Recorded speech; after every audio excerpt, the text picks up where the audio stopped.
ماہ شعبان المعظم جو ہے یہ رمضان کا نقیب ہے، ایک مقدمہ ہے، تو اس اعتبار سے اس میں اعمال و افعال ہماری کیا مصروفیات ہونی چاہیے، کیا فرمائیے گا حضرت؟ دیکھیے، ہر بندہ جو پڑھا لکھا ہے وہ یہ جانتا ہے کہ اگر کوئی کتاب لکھتا ہے تو اس میں بھی ایک مقدمہ ہوتا ہے، دیباچہ ہوتا ہے، پریفیس کہتے ہیں اس کو۔ اس کی وجہ یہ ہوتی ہے کہ کتاب پڑھنے والا اس مقدمے کو پڑھ کر یہ جان جائے کہ اس کے کنٹینٹس کیا ہیں، کیا بات ہے، اس کے اندر کیا لکھا موجود ہوا کیا ہے ہے اور اس کی شان کیا ہے کتاب۔ کیا بات۔ تو یہ جب ماہ رمضان کے آنے سے پہلے یہ جو مہینہ آیا ہے شعبان، اس کو جیسے آپ بات کر رہے ہیں کہ مقدمہ یا نقیب کہا جاتا ہے، تو یہ ایک پیش خیمہ ہے رمضان شریف کا کہ جو مہینہ اب آئے گا۔ اس کو علماء نے استقبال رمضان بھی کہا ہے کہ شعبان۔ پھر اس میں ایک حدیث پاک ملتی ہے کہ جس میں یہ ہے کہ نبی اکرم صلی اللہ علیہ وسلم نے کھڑے ہو کر صحابہ کے سامنے خطاب فرمایا، سبحان اللہ، اور یہ خطبہ ارشاد فرمایا جس میں فرمایا لوگوں تم جانتے ہو کہ مہینہ کون سا ہے؟ سلمان فارسی کے بالکل۔ اس پر حضور اکرم علیہ السلام نے جو اس کی تفصیل بیان فرمائی، اس میں آپ دیکھیں کہ یہ مہینہ وہ ہے کہ جو آنے والے مہینے کی طرف تمہیں توجہ دلا رہا ہے کہ وہ آنے والا مہینہ رمضان کا ہے، جس میں کہ ایک رات بڑی آنے والی ہے جس کو لیلۃ القدر کہا جاتا ہے، اور پھر ماہ رمضان کے روزے اس میں ہیں جو تم پر فرض کیے گئے، اور وہ مہینہ تم پر سایہ فگن ہونے والا ہے۔ تو یہ ایک مقدمہ ہے، یوں سمجھ لیں کہ نبی پاک صلی اللہ علیہ وسلم نے جو ارشاد فرمایا، خطبہ ارشاد فرمایا، وہ بھی مقدمہ تھا آنے والے مہینے کا، کہ آپ نے پہلے سے یہ ارشاد فرما دیا کہ اس کے لیے تیار ہو جاؤ۔ تو اس لیے اس کو نقیب یا مقدمہ اس لیے کہا جاتا ہے ماہ رمضان کا کہ اس میں جو معمولات لوگوں کو کرنے ہیں اس کے لیے ذہنی طور پر بھی تیار ہو جائے۔ دیکھیے، ایک ہوتا ہے جسمانی طور پر تیار ہونا، جسم تب تیار ہوتا ہے جب آپ کا ذہن تیار ہوتا۔ بعض لوگ بہت تندرست ہوتے ہیں لیکن روزے نہیں رکھتے، نہیں رکھ سکتے کہ بھائی نہیں رکھ رہے، حالانکہ ٹھیک ٹھاک ہیں، نہیں رکھ رہے، کیوں کہ ان کا ذہن اس طرف توجہ مائل نہیں ہے۔ تو اس لیے رمضان شریف کے جو مہینہ آنے والا ہے رمضان شریف کا، اس کے لیے ماہ شعبان کو ایک پیش خیمہ اور مقدمہ کہا گیا ہے کہ ذہنی طور پر لوگوں کو تیار کر لیا جائے، کچھ روزے رکھ کر، کچھ تلاوت کر کے، عبادت کر کے، کہ ان کو یہ پتہ چلے کہ اب جو مہینہ آئے گا وہ اس سے بھی زیادہ عبادت والا مہینہ ہے، اور اس میں ہم کو فٹ رکھنا ہے اپنے آپ۔ سبحان اللہ، سبحان اللہ، یہ ہے مقدمہ۔ اور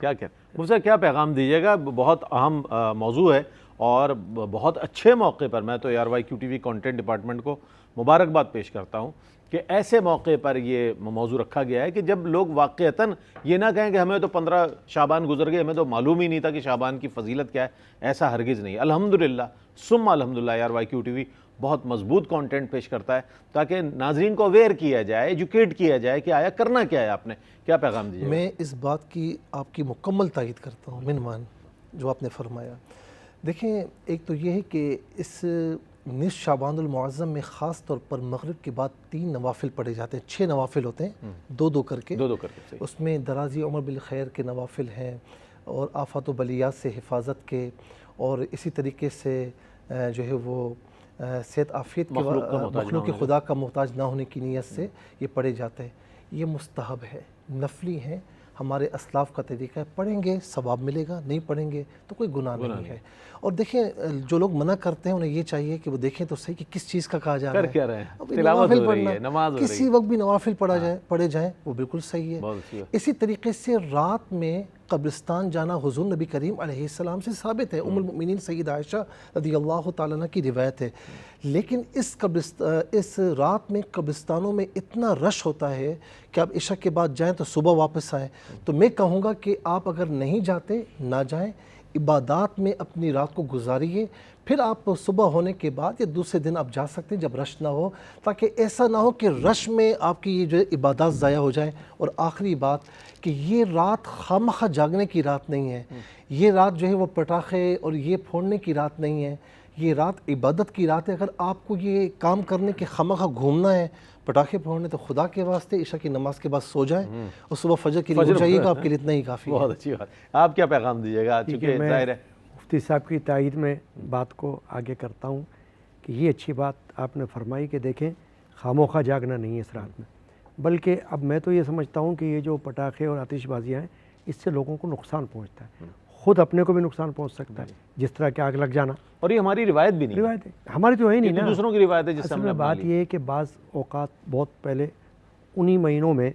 جو دوسرے مذاہب کے لوگ ہیں ان کے کوئی دیوالی وغیرہ یہ دن آتے تھے جس میں پٹاخے ہو رہی ہو، ٹھیک ہے، وہ ایک رواج پڑ گیا اغیار کی روایت، لیکن اب یہ پٹاخے وغیرہ جو ہوتے ہیں اس سے جو دھماکے ہوتے ہیں زور سے، اس سے بیمار لوگوں کے دل دہلتے ہیں، بالکل کسی بیمار کو بہت نقصان بھی پہنچ سکتا ہے، ہارٹ فیلئر بھی ہو سکتا ہے، لہٰذا اس سے بچنا چاہیے ہم لوگوں کو، مسلمانوں کو، بجائے اس کے رات گزاریں آپ عبادت میں۔ اب جیسے مفتی صاحب نے فرمایا کہ بھئی قبرستان میں جانا مسنون عمل ہے، نبی پاک سے ثابت ہے، لیکن پھر وہی میں کہوں گا کہ اگر اس رات کہیں درس واعظ و نصیحت ہو رہی ہے، اس میں جو آپ بیٹھ کر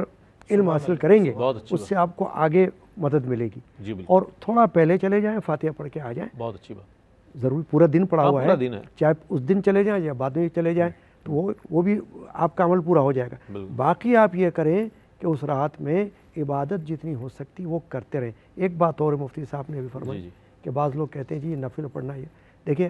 بعض لوگوں کا عادت ہے وہ کہتے ہیں یہ بدعت ہے وہ بدعت ہے، میں یہ کہتا ہوں کیا نفل مطلق بدعت ہے؟ کیا ہرگز نہیں، نفل تو مطلق بدعت نہیں ہے، تو کبھی بھی پڑھ سکتے، جب اور ایک مبارک رات میں پڑھے تو سبحان نفل ہی تو پڑھ رہے ہیں نا لوگ، نفل ہی پڑھ رہے تو نفل کو آپ مطلق تو بدعت نہیں کہہ سکتے، اور پڑھ کس کے لیے رہے، نوافل تو ثابت ہے حضور پاک صلی اللہ علیہ وسلم سے۔ اب وہ کوئی آج کی رات پڑھ رہا ہے تبھی وہ بدعت اس لیے نہیں ہے کہ مطلق بدعت تو ہے ہی نہیں، پھر کوئی تلاوت کر رہا ہے تو تلاوت بھی مطلق بدعت نہیں ہے، تلاوت بھی ثابت ہے، لہٰذا اگر بندے کر رہے ہیں تو علماء یہ فرماتے ہیں کہ خدا کے بندوں کو کسی نیکی کی طرف آنے تو دو۔ بہت اچھی بات ہے، کیا پتہ اس طرح نمازی بن جائے، کیا کوئی بات اس کے دل پر اثر کر جائے جی بالکل، اور اس کو اس سے شغف حاصل ہو جائے۔